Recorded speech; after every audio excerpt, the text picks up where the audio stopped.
नमस्कार मित्रांनो, मी स्वाती तोरसेकर एशा पृथ्वीमध्ये तुमचं स्वागत करते. आपले पंतप्रधान नरेंद्र मोदी हे 5 दिवसांच्या परदेश दौऱ्यावरती आहेत. अ, 5 देशांच्या परदेश दौऱ्यावर आहेत आणि एकूण 6 दिवसाचा हा प्रवास असणार आहे. त्याच्यामध्ये ते कुठल्या-कुठल्या देशांना भेट देणार आहेत. तर त्याच्यामध्ये तुम्हाला दिसेल की संयुक्त अरब अमिरातीमध्ये ते जाणार आहेत. जाताना आणि येताना दोन्ही वेळा थांबणार आहेत मला वाटतंय. त्यानंतर ते नेदरलँड्सला जातील, स्वीडनला जातील, नॉर्वेला जातील आणि इटलीला जातील. तेव्हा हा जो what is this choice of countries असं तुम्हाला वाटेल, की हे देश नेमके पंतप्रधानांनी का निवडलेले आहेत? आणि हे जर का समजायचं असेल, तर सुरुवातीला पहिल्यांदा आपण बघू, की युरोपची अवस्था काय आहे ती? आणि त्याच्यासाठी मी एक अर्थातच छोटंसं प्रेझेंटेशन आहे. ते प्रेझेंटेशन आपण बघू आणि त्याच्याद्वारे तुम्हाला अनेक गोष्टी समजतील आणि मग त्याचे धागेदोरे जे आहेत, ते आपण जुळवून घेऊ. तर एक स्क्रीन शेअर करते, म्हणजे त्याच्यातून आपल्याला बघता येईल, की नेमकं हा विषय काय आहे तो. तर राइट. जे शीर्षक आहे व्हिडिओचं त्यालाच मी म्हटलेलं आहे, की युरोप दुभंगतो आहे. युरोप फुटतो आहे.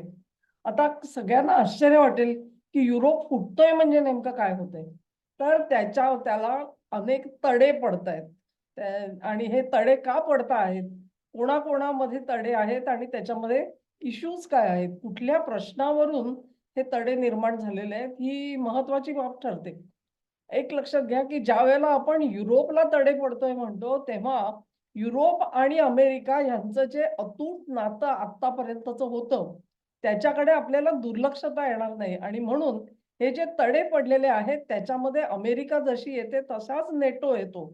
एक प्रकारे संपूर्ण युरोपाला बांधून ठेवणारा जर कुठचा फोर्स असेल, तर तो अमेरिका आणि नेटो होता, असं ढोबळमानाने आपण म्हणू शकतो आज. कारण अर्थातच संरक्षणाची जबाबदारी जर का नेटोवरती असेल या देशांच्या, तर तोच एक बाइंडिंग फोर्स होता, ही उघड गोष्ट आहे. पण आत्ताच्या घडीला काय झालेलं आहे, तर युरोप आणि युनायटेड किंगडम म्हणजे ढोबळमानाने आपण ज्याला ब्रिटन म्हणतो, ह्यांच्यामध्ये दरी निर्माण झालेली आहे. एक दरी निर्माण झालेली आहे ती ब्रिटन आणि अमेरिकेमध्ये दरी निर्माण झाली आहे. दुसरी दरी जी आहे ती युरोपियन युनियन आणि अमेरिकेमध्ये झालेली आहे.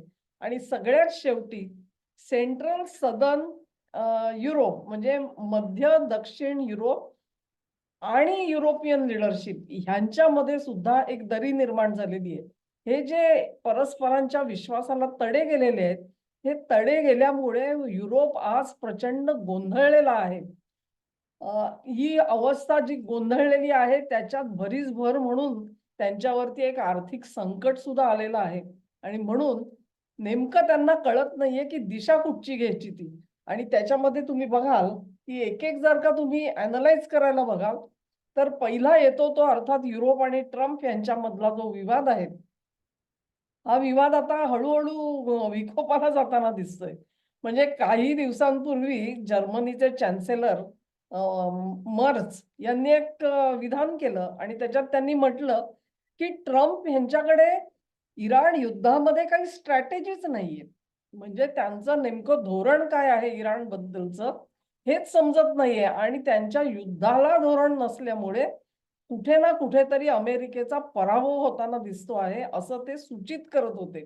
आता ह्याच्यामध्ये हे इतक्या टोकाला जाऊन जर्मनीचे चान्सलर बोलतात, ही कधी परिस्थिती आपण बघितलेली नव्हती. युरोप आणि जर्मनी यांच्यामध्ये आणि अमेरिकेमध्ये कितीही वितुष्ट असलं, काही वितंडवाद असला, एकमेकांसोबत बाचाबाची जरी झाली असली, तरी देखील फारसं ते पब्लिकमध्ये येऊन बोललं जात नव्हतं. पण आता मात्र हे सगळं होताना दिसतंय आणि ह्याचं सुरुवात जी झालेली आहे, ती ट्रम्प यांच्या निवडणूक मोहिमेपासून सुरू झाली आहे. त्या मोहिमेमध्ये जेव्हा ट्रम्प हे अमेरिका फर्स्ट ही आपली पॉलिसी असणार आहे हे म्हणायला लागले आणि त्याच्या सोबतीने त्यांची काही धोरणं सुद्धा त्यांचे जे थिंक टँक्स आहेत त्यांच्याकडून बाहेर पडायला लागली. तेव्हा युरोप सावध झाला आणि जर का हे होणार असेल तर आपलं नेमकं स्थान काय असणार आहे? अमेरिका आपल्या इतकी निकट सानिध्यामध्ये राहील का? असे प्रश्न तेव्हाच युरोपच्या मनामध्ये उठलेले होते. आणि मग ट्रम्प हे वारंवार बोलून दाखवत होते. त्यांचं काय कन्क्लुजन होतं, निष्कर्ष हा होता, म्हणजे जे मेक अमेरिका ग्रेट अगेन होतं, तसंच अमेरिका फर्स्ट ही पॉलिसी, या सगळ्यामधून एकच निष्कर्ष वारंवार घेतला जात होता आणि तो असा आहे, की अमेरिकेला युरोपची गरज नाहीये. आम्हाला युरोपची काहीही गरज नाहीये आणि हे वारंवार सांगितलं जात होतं. म्हणजेच आपण हे युरोप हा आमच्यावरती असलेला एक बोजा आहे. हे अमेरिका सूचित करत होती. काही-काही ठिकाणी तर अगदी स्पष्टपणे बोलून दाखवत होती. ट्रम्प यांच्या मनामध्ये ते युक्रेन युद्ध जे आहे, ते कधीच वाढवायचं नव्हतं. ते कायम सांगत असतात, की मी जर का राष्ट्राध्यक्ष असतो, तर हे युद्धच मुळात झालं नसतं. आणि ते वारंवार सांगत आलेले आहेत आणि ही युद्धबंदी करण्यासाठी त्यांनी भरपूर प्रयत्न केलेले आपण दिसतात. त्यांनी केलेले प्रयत्न प्रत्येक वेळेला युरोपियन लीडरशिपनी उधळून लावलेले आपण बघितले आजच्या काळामध्ये. एक वेळ पुतिन तयार होते, पण युरोप तयार नाही अशी परिस्थिती आपण बघितली. तेव्हा ही जी दरी आहे, ही दरी ह्या काही कारणांमुळे रुंदावत गेलेली आपल्याला दिसते. आणि मग ट्रम्प यांनी असंही एक आता मिडल ईस्टच्या इराण युद्धाच्या पार्श्वभूमीवरती त्यांनी एक विधान केलेलं दिसलं आपल्याला, की युरोपकडे काहीही कृतज्ञता नाही. आम्ही इतका पैसा ओतला यांच्या संरक्षणासाठी, परंतु त्यांना काहीही कृतज्ञतेची जाणीव सुद्धा ते आम्हाला करून दाखवत नाहीयेत. आणि म्हणून अशा प्रकारे एक अविश्वासाचं वातावरण तयार झालेलं आहे. त्याच्यात भर जी पडली ती ट्रम्प यांच्या टेरिफ पॉलिसीमुळे. कारण त्यांनी युरोपवर सुद्धा असेच टेरिफ लावले, जसे इतर संपूर्ण जगावर लावलेले होते आणि ते युरोपला बिलकुल मान्य नव्हते. दुसरं असं की ग्रीनलँड बद्दलची जी पॉलिसी ट्रम्प यांनी जाहीर केली, त्याच्यामुळे सुद्धा त्यांच्यात आणि युरोपामध्ये प्रचंड दरी निर्माण झालेली आपल्याला दिसते. ही एक बाजू झाली. आता दुसरी बाजू काय आहे? तर ह्या सगळी ही जी दरी पडते, ही सगळी कुठलं मूळ कारण काय आहे? तर मूळ कारण चायना आहे. अमेरिकेच्या डोक्यामध्ये चायनाचं काय करायचं हे स्पष्ट नसल्यामुळे त्याला युरोपबद्दलची भूमिका सुद्धा आपल्याला धडनीट त्याला घेता येत नाहीये. संपूर्ण जगामध्ये तुम्ही बघालाच तर जागतिक शक्ती जी आहे तिचा गुरुत्व मध्य हा पाश्चिमात्य देशांकडून सरकलेला आहे आणि तो पूर्वेकडे गेलाय. आणि तो पूर्वेकडे गेलाय म्हणजे जास्तीत जास्त चीन आज तो खेचून घेताना आपल्याला दिसतो. हा जो गुरुत्व मध्य सरकलेला आहे, त्याचं कारण असं की ग्लोबल सप्लाय चेन ज्याला आपण म्हणतो, म्हणजे जागतिक बाजारपेठांमध्ये जो माल पुरवायचा, तो चीन पुरवत होता आणि चीननी जे नवे व्यापारी मार्ग तयार केले, त्याच्यामुळे हे सगळा गुरुत्व मध्य हा त्याच्याकडे झुकलेला आपल्याला दिसतो. हे खरं कारण आहे या सगळ्या दरीबद्दलचं. परंतु त्याच्याबद्दल कोणी आज वाच्यता करताना दिसत नाही. तरी देखील ठुसठुसतंय काय, तर ते ठुसठुसतंय. कारण हे झाल्यामुळेच यांच्यावरती विपन्नता आली आणि जेव्हा आर्थिक विपन्नता येते, त्यावेळीच तुम्हाला नेमकं माझ्याकडून खर्च कोण करून घेतंय, हे सगळे खर्चाचे जे हेडलाईन्स असतात, त्या तुमच्या स्पष्टपणे डोक्यात यायला लागतात. तोपर्यंत कोणाला काही पर्वा नव्हती. इराण युद्धामध्ये अ, ट्रम्पची अपेक्षा काय होती? त्यांना काय फार मोठं त्यांच्याकडून सैन्य हवं होतं असं नाहीये. उदाहरणार्थ अफगाणिस्तानमध्ये सुद्धा जे युद्ध झालं ते नेटोचं युद्ध हे सांगितलं गेलं. पण नेटोचं युद्ध आहे सांगितलं तरी देखील तुमच्या ब्रिटनकडून असे किती सैनिक आले होते? फ्रान्स, जर्मनी सैनिक तर सगळ्यांनी पाठवले. पण अमेरिकेचं सैन्य आणि यांचं सैन्य हे किती तुटपुंज होतं हे सगळ्यांना माहिती आहे. पण एक ज्याला म्हणतो नावाला का होईना, पण एक तुम्ही आम्हाला सहकार्य द्या. ही जी अमेरिकेची अपेक्षा असते, ती अपेक्षा सुद्धा इराण वॉरमध्ये युरोपकडून पूर्ण होऊ शकली नाही आणि याचं प्रचंड नैराश्य, फ्रस्ट्रेशन हे ट्रम्पच्या डोक्यामध्ये असणार ह्याच्यात वाद नाही.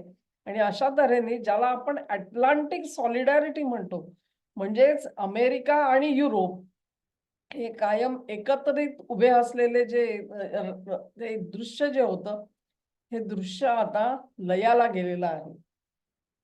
आणि मग पुढे आपण येऊ ते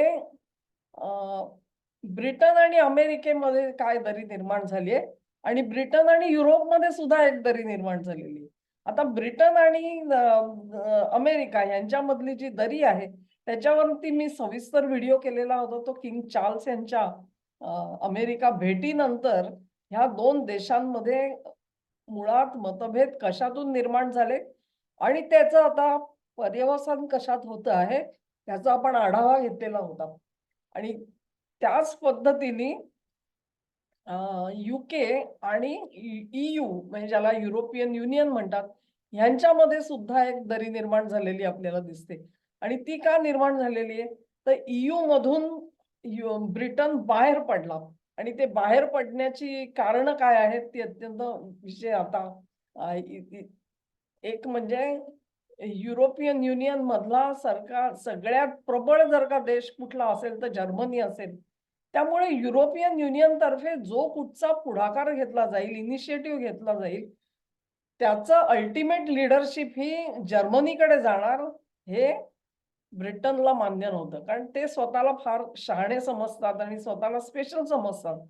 तेव्हा युरोपियन युनियनच्या आपण अधीन असलो त्यांच्यामध्ये, तर आपल्याला अल्टिमेटली जर्मनीचं नेतृत्व हे स्वीकारावं लागेल. ही बाब काही ब्रिटनला त्याच्या घशाखाली उतरत नव्हती. त्यामुळे या ना त्या मार्गाने त्यांनी ब्रेक्सिट म्हणजे ब्रिटन्स एक्झिट फ्रॉम EU हा एक मोठा चॅप्टर आहे आपल्या ब्रिटनच्या इतिहासामधला. आणि ते सगळं झालं का तर जर्मनीची डॉमिनंट फायनान्शियल पॉवर होती आणि त्याच्यामुळे झालं. आणि जर्मनीला अशा पद्धतीने आर्थिक साम्राज्य होऊ नये, आर्थिक शक्ती येऊ नये म्हणून ब्रिटन हा तंगडी घालत होता मध्ये आणि जर्मनीला खाली कसं पाडायचं ह्याच्यासाठी ब्रिटन प्रयत्नशील होता.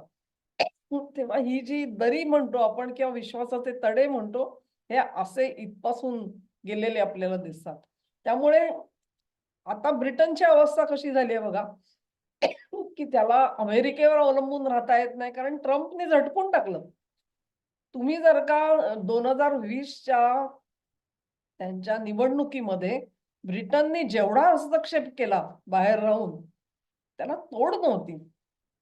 आणि त्याच्यासाठी खोटे नाटे आरोप केले गेले, डॉक्युमेंट क्रिएट केली गेली. त्याच्यामध्ये त्यांना FBI, CIA पासून सगळ्यांनी मनापासून साथ दिली ब्रिटनला. खोटा एजंट निर्माण केला गेला आणि तो ट्रम्पच्या मोहिमेमध्ये घुसवला गेला वगैरे वगैरे सगळं. आणि आता ते सगळं उघडकीला आलेलं आहे. तेव्हा ट्रम्प यांच्या मनामध्ये निश्चित एक दुखरा भाव आहे, की दुसऱ्यांदा मी अध्यक्ष तेव्हाच झालो असतं पण ते ब्रिटनमुळे होऊ शकलो नाही. ही जी बोचरी जाणीव आहे ती ट्रम्पला जाणवते आणि म्हणून ते वारंवार ब्रिटनला एक समज दिल्यासारखे वागतात, की माझं साम्राज्य तुम्ही अडवलत ना, मग आता तुमच्या साम्राज्याची काय वाट लागली ती बघा. ते जे म्हटलं ना आपण मधमाशांचं घर दाखवायला नेलं. आणि ब्रिटनमध्ये एक प्रवाद आहे असा, की जेव्हा जेव्हा सत्ता बदलते तेव्हा टेल द बीज असं ते म्हणतात, की मधमाशांच्या कानावर घाला सत्ता बदलते आहे, म्हणजे ती दशदिशामध्ये बातमी जाईल. अशी एक त्यांची समजूत आहे.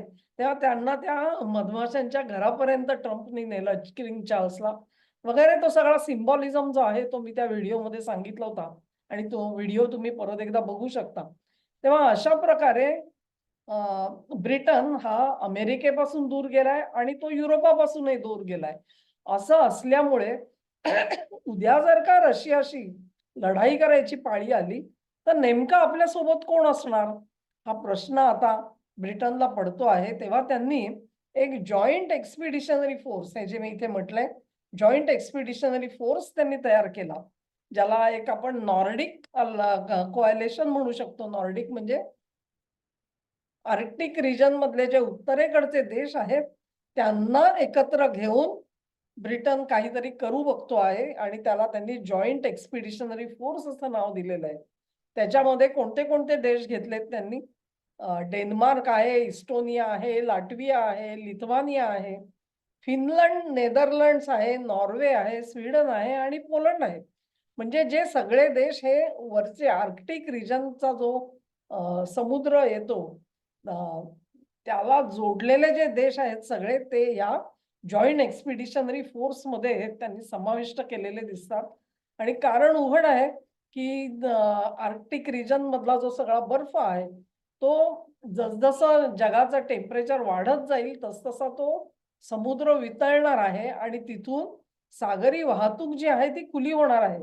आणि ती खुली होईल त्यावेळेला ह्या सगळ्या देशांचं महत्व आपल्याला कळेल, कारण ते सगळे एकत्र असतील देश तर ते सागरी मार्ग जे आहे त्याच्यावर प्रभुत्व मिळवणं सोपं जाईल. आणि दुसरा हेतू रशियाला अटकाव करणं. कारण जर का असा फोर्स तयार केला नाही तर तो संपूर्ण जो सागरी मार्ग आहे त्याच्यावर रशियाचं प्रभुत्व तयार होईल. रशियाकडे ऑलरेडी ह्या सगळ्या देशांपेक्षा सुद्धा अधिक प्रबळ अशी नेव्ही आहे. आणि हे असल्यामुळे ह्यांचं जर का एकत्र आले नाहीत तर रशिया यांना धुवून टाकेल अशी परिस्थिती आहे. तर त्यांना एकत्र यावंच लागलेलं आहे. याच्यात तुम्ही बघाल तर युके आणि नॉर्वे हे आता ईयूचे मेंबर नाहीत, युरोपियन युनियनचे. म्हणजे युके बाहेर पडला, नॉर्वे तर कधीच नव्हता. फिनलंड आणि स्वीडन हे 2 देश आहेत ते नव्याने ईयू मध्ये आलेले आहेत, युरोपियन युनियन मध्ये. आणि ते नेटोचेही मेंबर आता झालेत, पण तेही नव्याने झालेले आहेत. तेव्हा हे सगळे देश हे ब्रिटननी एकत्र आणून जॉईंट एक्सपिडिशनरी फोर्स नावानी त्यांची एक आघाडी बनवण्याचा प्रयत्न चालवलेला आपल्याला दिसतो. आणि हा असा का होऊ शकला? कारण निर्माण झालेली दरी आणि गेलेले विश्वासाला गेलेले तडे. आता तुम्ही जर का बघाल तर मी म्हटलं त्याप्रमाणे रशियाची लष्करी ताकद आणि या सगळ्या देशांची एकत्रित लष्करी ताकद ह्याच्यामध्ये तुलनाच करता येणार नाही, इतका रशिया मोठा आहे. पण तरी सुद्धा म्हणतात ना की एक शेवटचा प्रयत्न म्हणून का होईना पण सगळ्यांनी एकत्र येऊन काहीतरी करू, त्यासाठी हे सगळे देश एकत्र येताना दिसत आहेत. हे सगळे संदर्भ महत्वाचे आहेत आणि ते आपण शेवटी जोडून घेणार आहोत. आता आपण बघूया की नेमकी युरोपियन युनियनची लीडरशिप आणि मध्य दक्षिण तुमचा युरोप ह्यांच्यामध्ये नेमकी काय दरी निर्माण झाली आहे. म्हणजे एका बाजूला युरोपियन युनियनचं जे पार्लमेंट आहे त्या पार्लमेंटमध्ये कुठलाही जनतेने निवडलेला प्रतिनिधी नाही, ते सगळे नेमलेले प्रतिनिधी आहेत. आणि तरी सुद्धा ते पॉलिसी बनवतात आणि उर्वरित देशांवरती ते लादतात. हे तुम्हाला हे कायदे जे आहेत ते तुम्ही तुमच्या देशात करा असं त्यांचं बंधन असतं त्याच्यावरती. आणि त्याप्रमाणे हे जे उरलेले देश आहेत ते आपल्या देशांमध्ये कायदे बनवताना दिसतात. या सगळ्या गोष्टी ज्या आहेत त्या काही युरोपियन युनियनच्या काही सदस्यांना आवडत नाहीत अजिबात. आणि त्याच्यातली सर्वात मोठी ठुसठुसणारी बाब कुठची असेल तर जे स्थलांतरित येत आहेत त्यांना तुमच्या देशात सामावून घ्या म्हणून जो लकडा लावला जातो ईयू कडून. आणि प्रत्येक देशाला त्यांनी कोटा दिलेला आहे, तू इतके घे, तू इतके घे. दर वर्षाला नवीन स्थलांतरित तर येतच सुटलेले आहेत, त्याला कुठे काही धरबंदच राहिलेला नाहीये. आणि ते आल्यानंतर परत ज्या देशामध्ये त्यांना सामावून घ्यायचं तिथेच लॉ अँड ऑर्डरचे कसे प्रश्न निर्माण करतात हेही आपण बघितलं. कारण हे सगळे जाणारे स्थलांतरित जे आहेत ते मुस्लिम देशामधून तिथे जात आहेत. त्यांची संस्कृती, त्यांचा धर्म हा युरोपशी बिलकुल जुळता मिळता नसल्यामुळे ते त्या जनतेमध्ये सामावून जाणं अशक्य गोष्ट आहे. पण तरी सुद्धा युरोपियन युनियनची जी लीडरशिप आहे, नेतृत्व आहे, ते त्यांना बिलकुल मान्य करायला तयार नाही हे पॉइंट्स. आणि म्हणून तुम्ही बघाल तर Hungary, Slovakia, Bulgaria, Romania, Poland आणि इटली ह्या सर्वांचा स्थलांतरितांच्या पॉलिसीला प्रचंड विरोध आहे असं आपल्याला दिसतं. हंगेरीने तर काय केलं तर सर्बिया ची त्यांची जी बॉर्डर आहे त्याच्यावरती एक भिंतच बांधून टाकलेली आहे. पोलंडनी तर आउटराईट अमान्य केलेलं आहे, आम्ही स्थलांतरित घेणारच नाही म्हणून त्यांनी थेट सांगून टाकलेलं आहे. पण याचाच अर्थ असा की हा एक संघर्षाचा मुद्दा आहे. आणि युरोपियन युनियनच्या लीडरशिपला असं वाटतं की हे सगळे जे विरोध करणारे देश आहेत तिथे जर का आपण सत्ता पालट केला म्हणजे रेजिम चेंज केला तर येणारा जो नेता असेल तो आपल्याला अनुकूल असेल आणि याही देशांमध्ये आपलं धोरण राबवेल अशी एक त्यांना आशा आहे. आणि त्या दृष्टिकोनातून या देशांमध्ये ते सत्ता पालटण्यासाठी प्रयत्न करतात, हे महत्वाचं आहे. आता त्यांना मदत पैसा कोण देतो हे सगळं करायला? तर जॉर्ज सोरोस देतो. सगळ्यांना माहितीचा भाग आहे. दुसरी पॉलिसी जी आहे ती त्यांची समलिंगी रिलेशनशिप ह्याच्यावरची युरोपियन युनियनची जी पॉलिसी आहे, धोरण आहे, ते सुद्धा अनेक देशांना मान्य नाहीये. त्याच्यामधलाच एक पोलंड देश आहे. कारण पोलंड देशामध्ये समलिंगी अशा पद्धतीच्या संबंधांवर कायद्याने बंदी आहे. त्यामुळे पोलंड हे असे धोरण जे आहे ते त्यांचं स्वीकारूच शकत नाही. तिसरी सर्वात महत्वाची गोष्ट अशी, की हे सगळे जे देश आहेत, ह्या सगळ्या देशांना एक कळतं आहे, की रशिया आपल्याला स्वस्तात तेल देतोय आणि ह्या मूर्ख लोकांच्या धोरणामुळे आपल्याला ते घेता येत नाहीये. बरं ते घ्यायचं नाही तर महागाचं तेल घ्यायचं. म्हणजे आपली अर्थव्यवस्था जी आहे ती डबघाईला का जाते आहे? तर आपल्याला स्वस्तामध्ये ऊर्जा उपलब्ध नाही आणि जी उपलब्ध आहे ती हे लोक घेऊ देत नाहीयेत. हे लोक म्हणजे युरोपियन युनियनची लीडरशिप. ते तेल घेऊ देत नसल्यामुळे आपल्यावरती आर्थिक विपन्नता येते. ह्याचा एक कुठेतरी वैषम्य या सगळ्या देशांमध्ये दिसून येतं आणि म्हणून युरोपियन युनियनची लीडरशिप आणि हे मध्य दक्षिण युरोपातले जे देश आहेत त्यांच्यामध्ये सुद्धा अविश्वासाची दरी निर्माण झालेली आहे. ही अशी जी परिस्थिती आहे सगळी, ही महत्वाची म्हणजे आता आपण प्रेझेंटेशन थांबवू. आता तुमच्या लक्षात येईल, की नरेंद्र मोदी कुठे गेलेले आहेत. कुठे गेलेत ते? नेदरलँड्सला गेलेले आहेत, नॉर्वेला गेलेले आहेत आणि स्वीडनला गेलेले आहेत. म्हणजे दौरा ठरलेला आहे आणि एका देशाकडे जातील. हे 3 देश कुठचे आहेत? जे मी सांगितलं ते त्या नॉर्डिक मधले. नॉर्डिक म्हणजे जिथे तो जो आर्क्टिकचा जो सगळा समुद्र आहे, ज्याला ॲक्सेस आहे, असे हे देश आहेत सगळे. आणि ह्या देशांकडे मोदी का गेलेले आहेत? आता उघड झालं तुम्हाला, की तो जो सागरी मार्ग आहे, त्या सागरी मार्गामध्ये भारताला काय पाहिजे आहे? सहभाग पाहिजे आहे, वाटा पाहिजे आहे आणि तो का पाहिजे आहे? की तुम्ही जर का विचार केला तर पुढच्या काळामध्ये भारतामध्ये माल बनणार आहे आणि तो माल आपल्याला युरोपापर्यंत पोहोचवायचा आहे. बरोबर ना? आणि तो पोहोचवायचा असेल तर जवळात जवळचा रूट कुठचा? तर तो उत्तर ध्रुवाकडचा रूट जो आहे तो सगळ्यात जवळचा ठरणार आहे. कित्येक हजार किलोमीटर हे कमी होतील त्या रूटनी तुम्ही गेलात तर. आणि म्हणून भारताला त्याच्यामध्ये स्वारस्य आहे. आणि हे सगळे देश जर का आपल्या सोबत असतील तर आपण ते करू शकतो. भारताने एक रिलॉस नावाचा जो समझोता रशियाशी केलेला आहे, तेव्हा रशियाची जी काही बंदरं आहेत त्याचा ॲक्सेस तर भारताला आहेच. पण हे पुढचे जे देश आहेत ह्यांच्यासोबत जर का तुम्ही बोलणी केलीत आणि त्यांचाही ॲक्सेस मिळाला, तर त्यांची जी बंदरं आहेत त्याच्यातून सुद्धा युरोपामध्ये माल आतमध्ये येऊ शकतो भारताचा. आणि हे करण्यासाठी म्हणून मोदी या देशांपर्यंत गेलेले आहेत. त्याच्यात नाव आलेलं आहे ते इटलीचं सुद्धा आलंय आणि इटलीचं नाव स्पष्ट आहे. जो आयमेक कॉरिडॉर आपण म्हणत होतो, त्याच्यातला इटली हा सर्वात महत्वाचा देश आहे. कारण त्याच्यातून युरोपमध्ये एंट्री मिळणार आहे भारताला. तेव्हा इटलीमध्ये त्यांचं जाणं सुद्धा असंच क्रमप्राप्त आहे. UAE हा तर आयमेकचा एक प्रकारचा स्टार्टिंग पॉइंट म्हणू आपण. म्हणजे भारताचा किनारा सोडल्यानंतर पहिला किनारा कुठचा लागणार आहे आपल्याला? तर तो UAEचा लागणार आहे. आता असं म्हटलं जातंय, की पूर्वी जो मार्ग सौदी अरेबियामधून हैफापर्यंत जाणार होता इस्रायलच्या, तसं कदाचित होताना दिसत नाही. कारण सौदी अरेबिया हा एक प्रकारे भारताशी अनुकूल धोरण ठेवताना सध्याला तरी दिसत नाहीये. भविष्यात काय होईल माहिती नाही.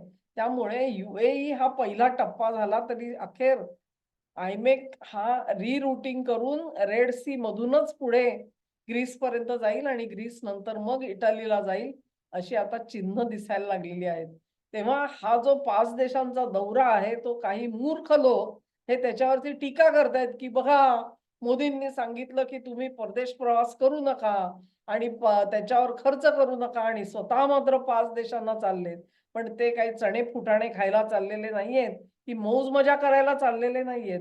हे सगळे देशहिताचे प्रश्न आहेत. आणि आज तयारी केली नाही ना, तर 2030 साली तुमचा माल तिथपर्यंत पोहोचवण्यासाठी तेव्हा मार्ग शोधायचा नसतो.